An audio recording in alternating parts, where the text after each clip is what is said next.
और बांग्लादेश में आज जो कुछ हुआ है उसके पीछे एक दो दिन या एक दो कारण हो ही नहीं सकते। बिल्कुल, क्योंकि पहले आरक्षण के नाम पर पूरे मुल्क में हिंसा भड़कना, फिर सेना का इस तरह से दखल देना और पीएम शेख हसीना को मुल्क छोड़ने के लिए मजबूर करना, यह जाहिर करता है कि पूरा घटनाक्रम एक साजिश का हिस्सा है। और यह सोची समझी साजिश है। इसके केंद्र में बांग्लादेश की सेना ही नजर आ रही है। बांग्लादेश जला, 300 लोगों की मौत हुई, सड़कों पर तांडव हुआ और आखिरकार शेख हसीना को इस्तीफा देकर देश छोड़ना ही पड़ा। लेकिन सवाल उठता है कि आरक्षण के मुद्दे पर पूरे देश में ऐसी आग कैसे लग गई। इस प्रदर्शन के दौरान एक तस्वीर सामने आई जो काफी कुछ इशारा कर रही है। प्रदर्शनकारियों ने बांग्लादेश के संस्थापक शेख मुजीबुर रहमान की मूर्ति को तोड़ दिया। शेख मुजीबुर रहमान को बांग्लादेश में हीरो माना जाता है। मुजीबुर रहमान ने भारत के सहयोग से 1971 में पाकिस्तानी जुर्म का मुकाबला किया और फिर बांग्लादेश के रूप में एक आजाद मुल्क की स्थापना करवाई। लेकिन पाकिस्तान को समर्थन करने वाला तबका हमेशा से उनके खिलाफ रहा। ऐसे में सवाल उठता है कि आरक्षण खत्म करने की मांग वाली आवाम ने आखिर शेख मुजीबुर रहमान की मूर्ति को क्यों तोड़ा। सवाल यह भी है कि इसके पीछे कौन है। क्या बांग्लादेश में तख्ता पलट के पीछे पाकिस्तान का हाथ है या आईएसआई ने तख्ता पलट की प्लानिंग रची? क्या विरोधी पार्टी बीएनपी ने रची तख्ता पलट की साजिश? बीएनपी यानी बांग्लादेश नेशनलिस्ट पार्टी, इसे हमेशा से चीन और पाकिस्तान का समर्थक माना जाता रहा है।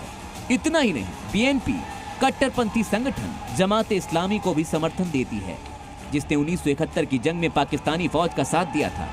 ऐसे में यह माना जा रहा है कि आरक्षण आंदोलन की आड़ में तख्ता पलट की साजिश रची गई। एक सवाल यह भी है, क्या सेना ने तख्ता पलट का प्लान बनाया? बांग्लादेश में 15 दिन बाद जब एक बार फिर से हिंसा भड़की तो सेना ने ऐलान कर दिया कि वो आवाम के साथ है और किसी भी तरह के एक्शन को रोक दिया। तख्ता पलट की खबरें आने के साथ साथ सेना प्रमुख ने ऑल पार्टी मीटिंग बुलाई। ऐसे में यह भी सवाल उठता है, क्या इसके पीछे सेना का हाथ है? क्योंकि जिस तरह से अचानक बांग्लादेश में सेना सामने आई और उसके जनरल ने देश में सब कुछ सही कर देने का दम भरते हुए फौरन अंतरिम सरकार बनाने का ऐलान किया, वो सारी दुनिया को चौंका गया। अपने संबोधन में आर्मी चीफ ने हिंसा रोकने का आह्वान करते हुए कहा कि हिंसा में मारे गए लोगों के साथ न्याय किया जाएगा। उन्होंने प्रदर्शनकारियों से हिंसा से दूर रहने और धैर्य बनाए रखने की अपील की। उन्होंने कहा कि हिंसा की वजह से इकोनॉमी को काफी नुकसान पहुंच रहा है। यानी वहां सेना सरकार वाली भाषा बोलती दिखाई दी।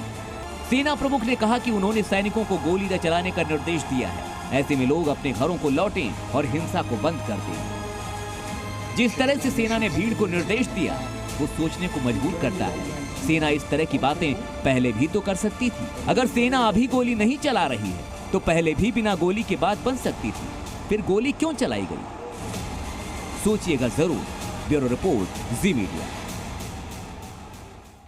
बांग्लादेश में तख्ता पलट के लिए शेख हसीना के कट्टरपंथी संगठन जमात इस्लामी पर लगाए गए बैन को एक बड़ी वजह माना जा रहा है। बिल्कुल, शेख हसीना सरकार ने हाल ही में जमात इस्लामी, इसकी छात्र शाखा और इससे जुड़े अन्य संगठनों पर प्रतिबंध लगा दिया था और इसी बात से नाराज थे संगठन और इन संगठनों ने शेख हसीना सरकार के खिलाफ सड़कों पर उतर करके प्रदर्शन भी किया और बाकी छात्र संगठनों को अपने प्रदर्शन में शामिल भी किया। जमात इस्लामी की स्थापना 1941 में भारत में हुई। तब भारत में ब्रिटिश शासन था और विभाजन नहीं हुआ था। जमात इस्लामी एक राजनीतिक पार्टी है जिसे बांग्लादेश में कट्टरपंथी माना जाता है। ये राजनीतिक पार्टी पूर्व पीएम खालिदा जिया की समर्थक पार्टियों में शामिल है और राजनीतिक उद्देश्यों के लिए धर्म के दुरुपयोग की वजह से इस पर प्रतिबंध पहली बार लगाया गया था।